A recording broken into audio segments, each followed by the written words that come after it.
मैं आगे बढ़ रही हूँ। देखिए, आप महादंगल के अगले पड़ाव की तरफ मैं बढ़ रही हूँ। मैं दोबारा दोहराती हूँ, बहुत शोर हो रहा है यहाँ स्टूडियो में। ये महादंगल का अगला पड़ाव है जिस ओर अब मैं बढ़ रही हूँ, और इस हिस्से में हम बात करेंगे औरंगजेब की, छत्रपति संभाजी महाराज की। इन पर भी सियासत की शुरुआत, और वो भी AIMIM के चीफ असदुद्दीन ओवैसी के बयान से।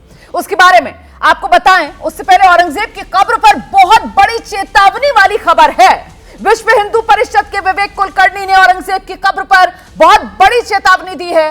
वो कह रहे हैं कि महाराष्ट्र के सभी जिलों में 17 मार्च को औरंगजेब की कब्र को हटाने के लिए प्रशासन को ज्ञापन दिया जाएगा, और अगर उसके बाद सरकार ने औरंगजेब की कब्र नहीं हटाई तो कारसेवा के जरिए औरंगजेब की कब्र हटाई जाएगी। उनसे पहले ओवैसी ने मस्जिद और मुसलमानों के हक की बात करते हुए संभाजी महाराज का जिक्र छेड़ा था, और उस जिक्र के बहाने असदुद्दीन ओवैसी ने RSS और बीजेपी से लेकर प्रधानमंत्री नरेंद्र मोदी तक को घेरा था। उन्होंने कहा कि सावरकर और गुरु गोलवलकर ने संभाजी पर बहुत गलत बातें लिखी हुई हैं, ये इतिहास में दर्ज हैं। क्या प्रधानमंत्री नरेंद्र मोदी उनका समर्थन करते हैं? असदुद्दीन ओवैसी ने इस बयान ये जो दिया, इस पर बीजेपी ने कहा है कि सावरकर की सेवा को धार्मिक चश्मे से नहीं देखा जाना चाहिए। इसी घमासान में उद्धव शिवसेना के संजय राउत ने मोदी सरकार के कार्यकाल को औरंगजेब से भी खराब बता दिया है। इस पर बीजेपी उन्हें घेर रही है और पूछ रही है कि हर बात में औरंगजेब क्यों याद आ जाता है। लेकिन पहला सवाल तो यही है कि औरंगजेब की कब्र पर सियासत आखिरकार बेसब्र क्यों हो रही है?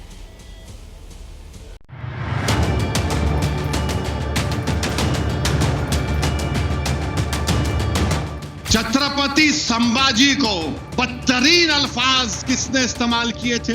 सावरकर ने छत्रपति संभाजी के खिलाफ बदतरीन अल्फाज इस्तेमाल किए गोलवालकर अपनी बंच ऑफ थॉट्स में। क्या वजीर आजम मुत्तफिक है?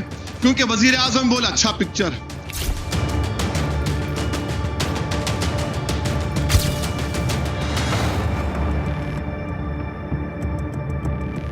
वीर सावरकर जी ना इस देश के लिए बहुत बड़ा योगदान है। उनकी सेवाओं को कोई एक धर्म के चश्मे से पहनकर देखना चाहे, हम उसमें कुछ कर नहीं सकते।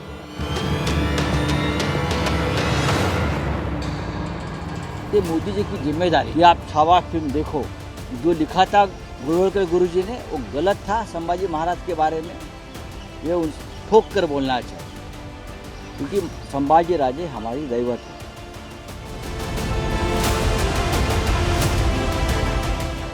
बहुत सारे लोग जो इस तरह से छत्रपति शिवाजी महाराज के खिलाफ बोल रहे हैं और संभाजी के खिलाफ बोल रहे हैं, जो वीडियो में आ रहा है, सोशल मीडिया पे है, अगर ऐसी चीज़ें देंगे तो एक कन्फ्यूजन पैदा होता है। इस पर कहीं ना कहीं सरकार को कुछ न कुछ कदम उठाना चाहिए। ऐसी चीज़ें इससे मीडिया से हटा दें या कुछ करें। ओवैसी साहब कुछ भी कहें, RSS कुछ भी कहें, इस देश को धर्म के नाम पे लड़ाना ये सबसे बड़ा हानिकारक है। इंडिया का पूरा चरित्र क्रूर है। हिंदुओं का धर्मांतरण, मंदिरों को तोड़ना फोड़ना, ये कब्र पूरी तरह से उद्ध्वस्त हो, इस कब्र का कोई नामो निशान न रहे, ऐसी हम मांग करते हैं। ये मांग पूरी नहीं हुई तो हम लाखों की संख्या में संभाजी नगर की ओर चलेंगे, कार सेवा करेंगे और ये कब्र ध्वस्त करेंगे।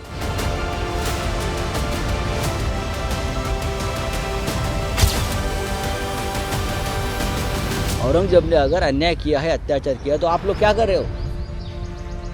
किसान मर रहे हैं। औरंगजेब के कार्यकाल में जो हुआ है वो हुआ, लेकिन आपके कार्यकाल में, आपका कार्यकाल औरंगजेब से भी बहुत खराब है।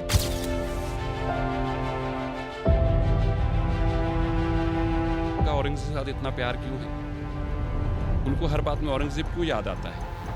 ओवैसी जी को याद आई तो मुझे समझ में आता है, ये शिवसेना को भी, बाला साहब ठाकरे के परिवार को भी अब औरंगजेब याद आने लगे।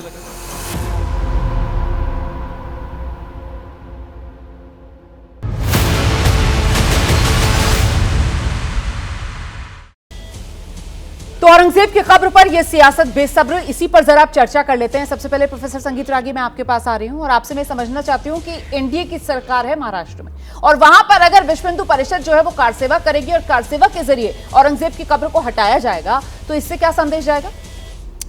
देखिए, मैं इसका आकलन तो नहीं कर रहा कि क्या इसका संदेश जाएगा, लेकिन ये बात तो सही है कि औरंगजेब एक आक्रांता था, एक बर्बर था जी। और इस देश के हिंदुओं की आस्थाओं के खिलाफ जाकर के हिंदुओं की मंदिर को तोड़ा, सही, लाखों लोगों को बलात् धर्म परिवर्तन कराया, उनकी हत्याएं की।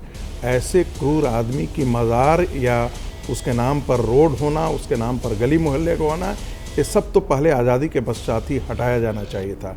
ये दुर्भाग्य है, और लेकिन इस देश के सहिष्णु हिंदू का ये मन भी था, और कांग्रेस पार्टी जिन्होंने नायकत्व उनको दिया उनके कारण ये बचा रहा, नहीं तो इसको तो पहले ही हटा दिया जाना चाहिए था।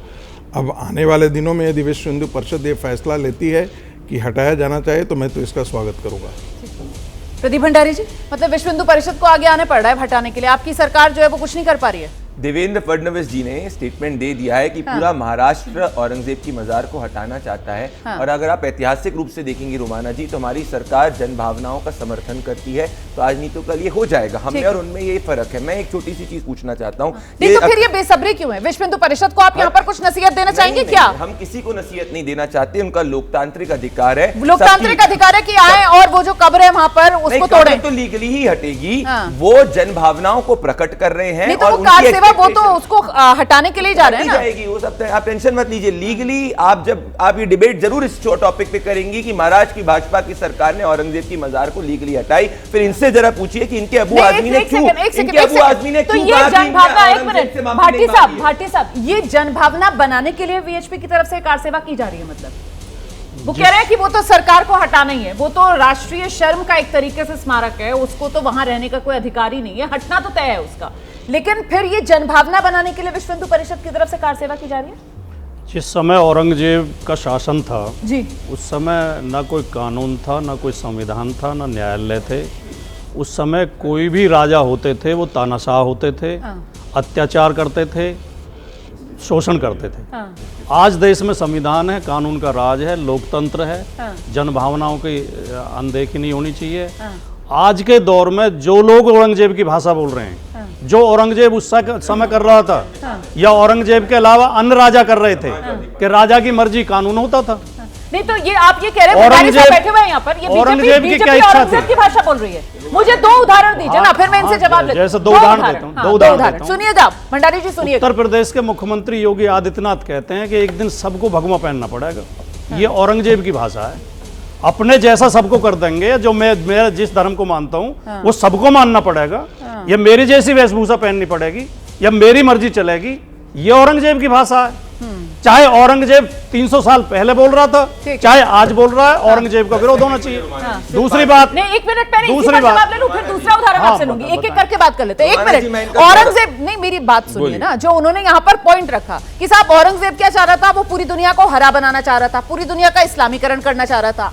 अब भाटी साहब ये कह रहे हैं कि बीजेपी क्या चाह रही है? योगी आदित्यनाथ के बयान को वो कोट, योगी आदित्यनाथ के बयान को वो कोट कर रहे हैं, कह रहे हैं कि योगी जी बैठकर मन से ये कह रहे हैं कि साहब एक दिन पूरी दुनिया जो है वो भगवा करेंगे। तो फिर कहां फर्क है? औरंगजेब और योगी आदित्यनाथ को तुलना कर रहे हैं, अब आप फर्क बताइए। इसीलिए उत्तर प्रदेश की जनता ने इनको अपोजिशन में बैठा है। मैं 5 सेकंड की बात करूंगा। ये आपके शो पे औरंगजेब के खिलाफ बोल रहे हैं। ये अबू आजमी का स्टेटमेंट 2 दिन पहले दैनिक भास्कर को है कि मैंने कोई औरंगजेब पे माफी नहीं मांगी है, उससे अच्छा शासक नहीं। हटाइए पहले उसको समाजवादी पार्टी पे, हमसे सवाल पूछिए कब हटा रहे समाजवादी पार्टी से, इनसे पूछिए, बताइए नहीं कब हटा रहे। इनके दौरे मापदंड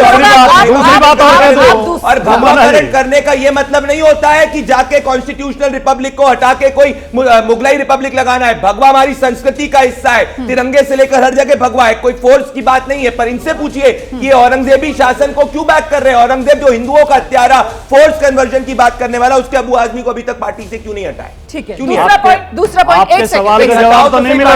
दूसरी बात, राजनीतिक पार्टियों का उद्देश्य होना चाहिए गरीबी दूर करना, रोजगार देना, शिक्षा, स्वास्थ्य की व्यवस्था करना। और जब 14 में मोदी जी आए थे तो उन्होंने भी यही बात कही थी कि मैं 35 रुपए लीटर पेट्रोल दूंगा, 15-15 लाख सबके खाते में डालूंगा, 2 करोड़ रोजगार दूंगा। तो मैं सवाल ये पूछना चाहता हूं कि ये गरीबी से हमारी फैसलाकुन जंग थी, फिर कहां से बीच में मस्जिद और मंदिर आ गए? और जिनके चेहरे पर लिखी थी जेल की ऊंची फसील, रामनामी ओढ़कर संसद के अंदर आ गए, और कल तलक जो हाशिए पर भी नजर आते न थे, आजकल बाजार में उनके कैलेंडर आ गए। और जिनको सच कहना, सुनना और देखना भाता नहीं, कुर्सियों पर अब वही बापू के बंदर आ गए। अब जवाब सवाल ये है कि विषय को भटकाते हैं ताकि रोजी रोटी ना देनी पड़े, रोजगार ना देना पड़े, पढ़ लिख के आया, शिक्षा ना करनी पड़े। चलिए रोमाना जी, मैं एक एक करके करता हूं। इनकी फेवरेट मैगजीन है इकोनॉमिस्ट, खुलवा, इनसे मैं आपके शो पे चैलेंज करना चाहता हूं। इकोनॉमिस्ट ने कवर पेज करा है कि 30 करोड़ लोगों को मोदी सरकार ने गरीबी रेखा से निकाला है। दुनिया का कोई राष्ट्र ये नहीं कर पाया विदाउट कंप्लीट इंडस्ट्रियलाइजेशन जो मोदी जी कर चुका है। 5 किलो राशन ये नहीं बोलेंगे अब, नहीं, क्योंकि पढ़ा नहीं है। आपका झूठ तो आप खुद चैलेंज कर रहा हूं, अगर ये रिपोर्ट नहीं है तो बात करिए। भाटी जी 4 बार आप मेरे चैलेंज को करते हैं, हर दिन फेक न्यूज फैलाते हैं अखिलेश यादव जी जैसा। दूसरी बात कहना चाहता हूं मैं इनसे, और अगर जो सनातन को डेंगू, मलेरिया, एड्स, हिंदुओं के खिलाफ साजिश करके संसद के अंदर बैठ सकते हैं, तो सनातन का सम्मान करने वाले, संविधान का सम्मान करने वाले संसद के अंदर बैठ रहे हैं। 14 में बैठे थे, 19 में बैठे थे, 34 में बैठे थे और 2029 में भी बैठेंगे और इनको बैठना। ठीक है, ठीक है, ठीक है। मैं 1 मिनट आ रही हूं, 1 मिनट। अब मुझे जरा सा जल्दी से विनोद बंसल जी के पास चलना होगा।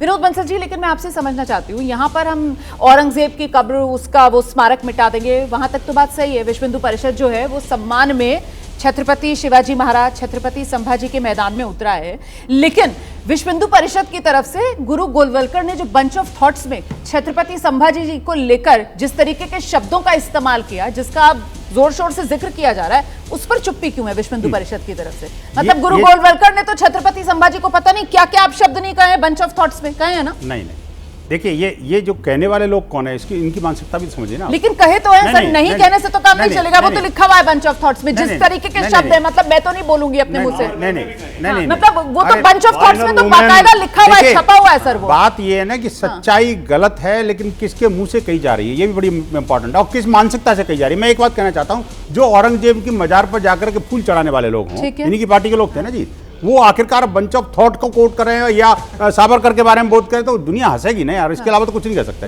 ये तो इसका दूसरा पक्ष ये भी है कि छत्रपति शिवाजी महाराज और छत्रपति संभाजी महाराज के जो सम्मान करने वाले लोग हैं, वो औरंगजेब की कब्र को हटाने की तो बात करते हैं, लेकिन जो खुद उन्हीं के बड़ों ने, गुरु गोलवलकर ने बंच ऑफ थॉट्स में जिस तरीके के अपशब्द छत्रपति संभाजी महाराज के लिए लिखे हैं, उस पर वो चुप्पी साध लेते हैं। क्यों? नहीं, बिल्कुल गलत बात है। उनके सम्मान के लिए अगर आप हैं तो फिर आगे आइए और उसके लिए माफी मांगिए सर। नहीं, देखिए ये जो मिसकोट और मिसकंसेप्शन फैलाया जाता है ना जी, वो कम से कम पब्लिक डोमेन में इसको समझना पड़ेगा। मैं कौन लोग इस एलिगेशन को लगा रहे हैं, किस मानसिक शक्ति लगा रहे हैं, क्या लगा रहे हैं, किताब में लिखा हुआ है। मैं क्या लिखा है बेसिकली, ये बिल्कुल झूठ परोसने की कोशिश कर रहे हैं। आप मुझे बताइए कि जो लोग औरंगजेब को अपना अबू जान समझते हैं, जो उनको जाकर के अपना पूर्वज समझ के उस पर सजदा करते हैं, उनके मुंह से ये हमें कहलवाना है कि औरंगजेब कैसा था या संभाजी महाराज कैसे थे। आप मुझे बताइए संभाजी महाराज के बारे में इनकी पार्टी के वो जो नेता हैं, उन्होंने क्या नहीं बोला। आप सोचिए ना इसके बाद। और अरे भैया मुझे बताइए, ये सावरकर ने क्या बोला ना, ये सोच ही खतरनाक है। अब ये जो औरंगजेबी मानसिकता इस देश से विदा होकर रहेगी, ये हमारा संकल्प है। ठीक है, आइए दीपक, आइए जवाब दीजिए। रोमाना जी, सबसे बड़ी बात यह है कि जिन्ना की मजार पे जाने वाले औरंगजेब की मजार की बात करते हैं। इनसे पूछिए क्यों गए थे चादर चढ़ाने जिन्ना की मजार पे? उतना ही बड़ा देश। चुप हो जाओ, सुन लीजिए ना। अब वो ऐसा तर्क आ जाता है डिबेट में जो कहीं ना कहीं वाकई में परेशान करने वाला होता है। आप यहाँ के राष्ट्रीय प्रवक्ता हो, सीख जाओ थोड़ा सा। नए बन गया कांग्रेस पार्टी ऑपोजिशन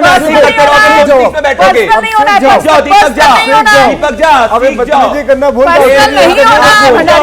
दीपक झा जी, ठीक है, पर्सनल नहीं होना है, पर्सनल नहीं होना है, पर्सनल नहीं होना है। अरे दर्शक देख रहा है भाई साहब, दर्शक देख रहा है, पर्सनल नहीं होना है, पर्सनल नहीं होना है। दीपक झा जी का माइक रखिए जरा ऑन, दीपक झा जी का माइक जरा रखिए ऑन, और बाकी सबके जरा डाउन कर दीजिए। हाँ ठीक है, पर्सनल मत होइए, संयम के साथ अपनी बात रखिए प्लीज। इनसे मत बात कीजिए, आप कैमरे पर बात कीजिए, मुझसे बात कीजिए। हाँ, मुझसे बात कीजिए, ठीक है, ठीक है। आपने कहा कि जिन्हें औरंगजेब की कब्र से दिक्कत है वो जिन्ना की मजार पे जाते हैं, जिन्ना की मजार पे जाने वाले, मैं तो कहता हूँ खोद डालो, जितनी भी इस देश में मजारें हैं सबको खोद डालो। कहीं तो कुछ तो अच्छा मिले, कहीं तो काला धन मिल जाएगा, कहीं से तो महंगाई कम करने का रास्ता निकल आएगा। खोद डालो सारी मजारें। लेकिन दूसरी बात मैं कहता हूँ, सर एक सेकंड प्लीज बोल लीजिए, मजाक मत कीजिए। दूसरी बात मैं कह रहा हूँ रोमाना जी, सबसे बड़ी बात यह है, वो आरएसएस, वो बीजेपी जो कहते हैं कि तिरंगा की शान हमारी शान है, 2002 तक जिन्होंने तिरंगा अपने मुख्यालय में नहीं फहराया और बात करते हैं तिरंगे की, कितनी कहते हैं 100 चूहे खा के बिल्ली हज को चली। दूसरी बात मैं कहता हूँ 1933 की घटना बता रहा हूँ, जलगांव में 10,000 लोग थे। उनका माइक कौन है? आपका माइक कौन नहीं है? जरा रुक जाइए, बाद में आइएगा। हाँ ठीक है दीपक जी, आपका माइक कौन है? आप बोलिए। 1933 में जवाहरलाल नेहरू जी जलगांव में महाराष्ट्र में एक रैली में तिरंगा फहराने गए हुए थे। वहां पे एक भीड़ में एक युवक आया और तिरंगे को जला देता है, और केशव बलिराम हेडगेवार उस व्यक्ति के घर जाते हैं, अगले दिन उसको सम्मानित करते हैं और उसको आरएसएस में शामिल कर लेते हैं। सर मैंने अभी ना उन्हें रोका था कि आप 1947 में मत जाओ, आप तो उससे भी पीछे चले गए।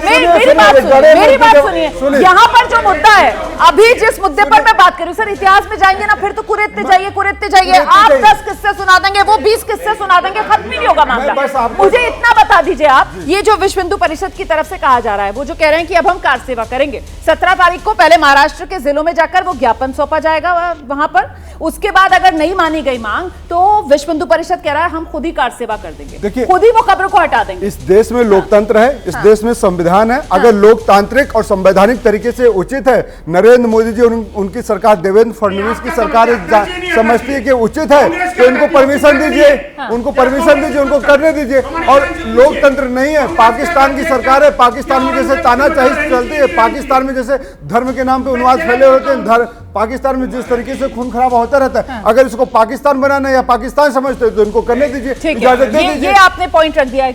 दूसरा सवाल ये है कि कांग्रेस का इस पर क्या मत है? मजार रहनी चाहिए, मजार हटनी चाहिए? देखिए, जजिया कर लगाने वाला औरंगजेब और नरेंद्र मोदी जी और शिवराज सिंह जो मंदिरों में टैक्स लगाते हैं, अगर आप बनारस जाना है, बनारस में विश्वनाथ का दर्शन करना है और महाकाल के उज्जैन में दर्शन करना है, तो आम आदमी है या खास आदमी, आपको 250 रुपए का टिकट लेना पड़ता है। तो ये किसी औरंगजेब से कम है क्या सरकार? ये औरंगजेब। लेकिन आपने ये तो बताया नहीं कि आपका मत क्या है। नहीं, मेरा मत है, हटाने से आपको फर्क पड़ेगा या हटा दिया जाए? मुझे कोई जो संवैधानिक तरीका, संवैधानिक तरीका, लोकतंत्र, सवाल संवैधानिक तरीके रोमाना जी, मैं जरा विनोद बंसल जी के पास पहले आ जाऊं, संवैधानिक तरीका ये विनोद बंसल जी ने संवैधानिक तरीका पूछा है। एक सेकंड रुकिए विनोद बंसल जी, संवैधानिक तरीका ये कि सरकार पहल करे और सरकार उसको हटवाए वहां से, ठीक है। और असंवैधानिक तरीका ये सर कि वहां पर भीड़ के जोर पर, डंडे के जोर पर आकर कुल्हाड़ियों के साथ उसको खोद दिया जाए। नहीं, ये असंवैधानिक तरीका। ये आपने सोचा ना, हाँ। हमने तो नहीं सोचा ना इस बात। नहीं तो वो कार सेवा क्या कर रहे हैं आप बताइए मुझे। कार सेवा का अर्थ ये नहीं होता सर। क्या है प्लीज बताइए। हाँ मैं बताता हूँ। हाँ प्लीज बताइए। देखिए माननीय प्रधानमंत्री जी ने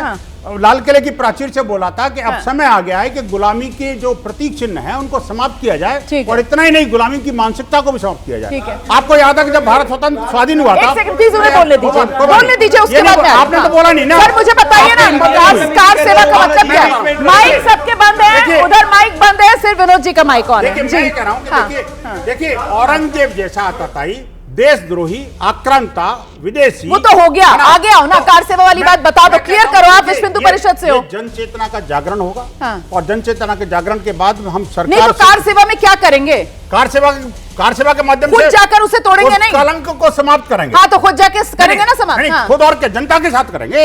तो मतलब वही तो गाजे बाजे के साथ करेंगे, कानून अपने हाथ में लेंगे। कानून हाथ में नहीं लेंगे तो गाजे बाजे के साथ अगर करना ही है और कानून सरकार खुद ही कर देगी। हम कानून हाथ में लेके नहीं करते काम, हम कानून को हाथ में नहीं लेते, कानून हमारे साथ में होता है। नहीं प्रोफेसर रागी भी कानून हाथ में लेते, कानून हमारे साथ। एक मिनट कानून, अरे भाई साहब इतना बड़ा आरोप लग गया आप पर, वो कह रहे हैं हम जो करेंगे वही कानून होगा, मतलब जहां से हम खड़े हो जाएंगे लाइन वहीं से शुरू होगी, वो वाला अंदाज है उनका। जी वो ये कह रहे हैं कि वो जन भावनाओं को हमारी सरकार के पास लेके आएंगे और लीगली जो है हम उस मजार को हटाएंगे। तो जन भावनाएं अभी तक आपकी सरकार को समझ में नहीं आ रही है। नहीं हमको तो आ रही है, पर एक लीगल प्रोसेस को फॉलो करेंगे ना। ये इमरजेंसी वाली पार्टी थोड़ी है कि जो इंदिरा गांधी का मना है सुबह उसको कर दो, शाम को दूसरा मना है वो कर दो, सुबह दूसरा है मंदिर कर दो। ये शर्जील इमाम वाले लोग हैं। मैं इनसे एक सवाल पूछ रहा हूँ, मैं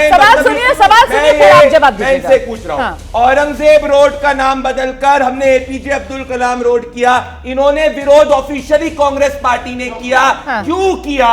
अभी तक आपके शो पे ये नहीं बता पाए कि औरंगजेब, मैं कहता हूँ औरंगजेब औरंगजेब की मजार लीगली हटनी चाहिए। महाराष्ट्र की सरकार उसके प्रति अब कार्यरत है। देवेंद्र फडणवीस जी ने क्या है, क्या कांग्रेस पार्टी क्या राहुल गांधी इसके पक्ष में समर्थन देंगे? बाबर की मजार पे इनका पूरा खानदान गया है और आज ये बात कर रहे हैं सनातन और संस्कृति की। कमलनाथ ने 2020 में शिवाजी जी का स्टैचू मध्य प्रदेश से हटा दिया गया था। ये बात करेंगे शिवाजी और छत्रपति संभाजी महाराज की।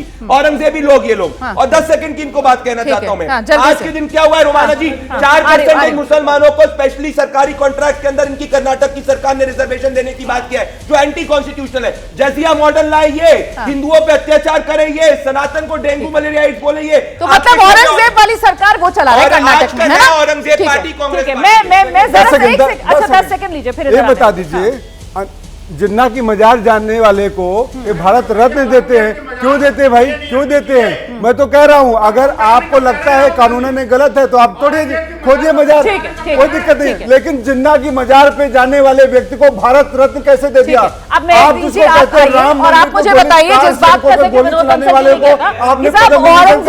तारीफें करते हैं और फिर संभाजी का अपमान गुरु गोलवलकर ने अपनी बंच ऑफ थॉट्स पे कर दिया, ये ज्ञान भी असदुद्दीन ओवैसी देश को दे रहे हैं, क्यों? देखिए, जब ये लोग चुप हो जाते हैं, जब ये लगातार जिस तरीके से अभी इनके हिंदू सेना के एक व्यक्ति ने कहा कि वहाँ पर कार सेवा कर देंगे, तो ये ऐसे लोगों का जब तक सरकार इलाज नहीं करेगी और जो बीएचपी, बजरंग दल और आरएसएस है इनको बैन नहीं करेगी। इलाज की जरूरत है, मैं समझी नहीं, दोबारा बताइए। जिसने वो बयान दिया है कि हम जो है कार सेवा कर देंगे, तो हमारे इधर से कुछ लोग अगर इस तरीके की बातें देश बिल्कुल विश्व हिंदू परिषद इन्हीं की तरफ से दिया गया बयान, इन पर बैन लगना चाहिए। इस तरीके ये क्या करना चाह रहे हैं, इस देश में क्या करना चाहते हैं? जो इनका काम है, देखिए इनका चाल चलते चेहरा सामने आता रहता है। ये लगातार इस तरीके की बातें करते हैं, देश का अमन, चैन, भाईचारा, मोहब्बत को उसमें ये खलल डालने का काम हमेशा करते हैं। मैं कह रहा हूं कि जिस तरीके से गुरु गोलवलकर और सावरकर ने अपमान किया संभाजी महाराज का, भाई उनकी बात तो सुन लीजिए, तभी जवाब दे दीजिएगा। आप तो अपना बोले जा रहे, सुनिए तो सुनिए, बताइए, रुकिए एक मिनट। सावरकर जी ने और गुरु गोलवलकर ने जो संभाजी महाराज का अपमान किया है और जो मराठाओं का अपमान किया है, ऐसी बातें उन्होंने अपनी किताब में लिखी कि हम बोल भी नहीं सकते। उन पर तो इनकी खामोश है, बिल्कुल कुछ नहीं बोल रहे उस पर। बोलिए कि उन्होंने जो बोला कि गलत बोला, उन्होंने मतलब हमारे महापुरुषों के बारे में गलत शब्द बोला, गलत बोला, उनके बारे में कंडेम करिए, ये नहीं करेंगे।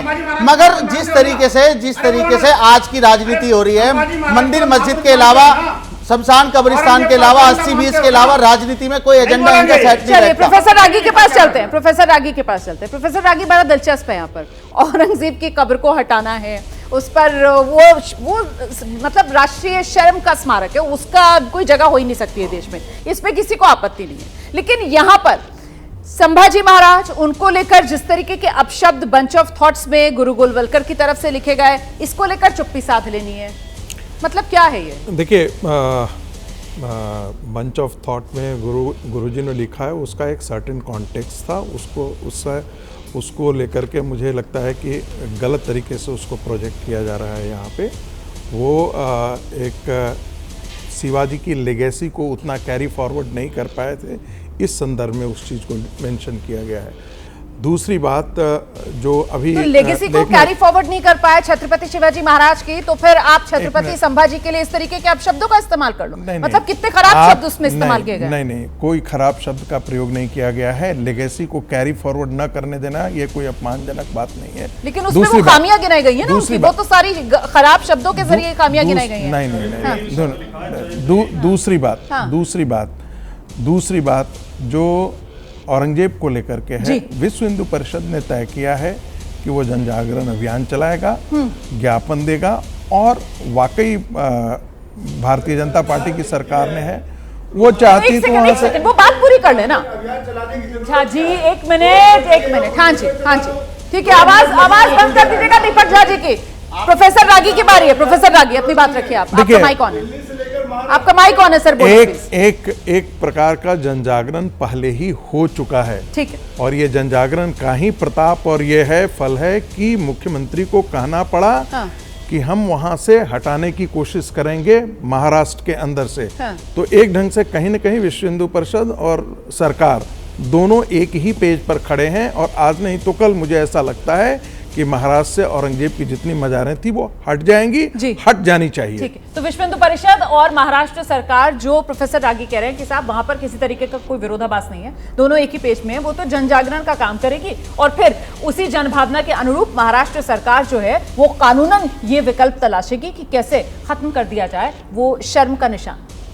जब चुनौतीपूर्ण कार्य या जो कठिन कार्य होता है, जिसका अच्छा रिजल्ट आना होता है, उसे इंसान नहीं कर पाता तो कायर लोग छोटे मोटे काम ले लेते हैं। जिन्हें नीरव मोदी और मेहुल चौकसी को ढूंढ के लाना था, वो औरंगजेब की कब्र ढूंढ रहे हैं। इनसे कहो कि जितनी ऊर्जा इसमें लगा रहे हैं उतनी ऊर्जा उनको भगोड़ों को लेकर आने में लगाएं, जो देश की दौलत लेके भाग गए। जो काला धन आना था स्विस बैंकों से, उसका क्या हुआ? उसका इनके पास कोई जवाब नहीं है।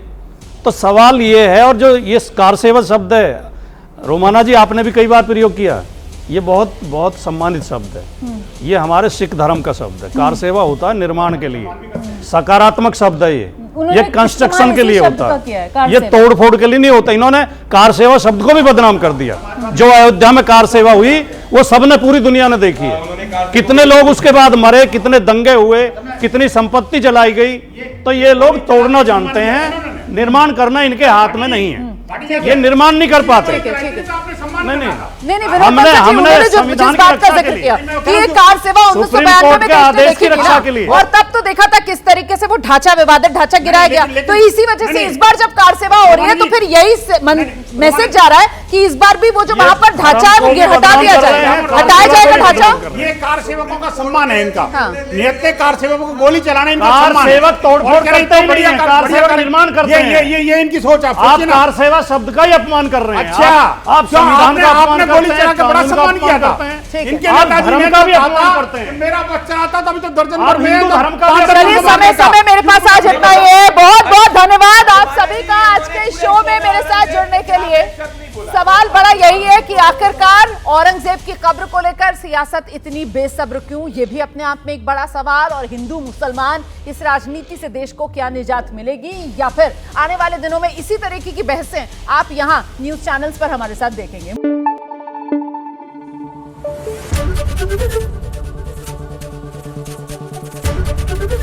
एबीपी न्यूज आपको रखे आगे।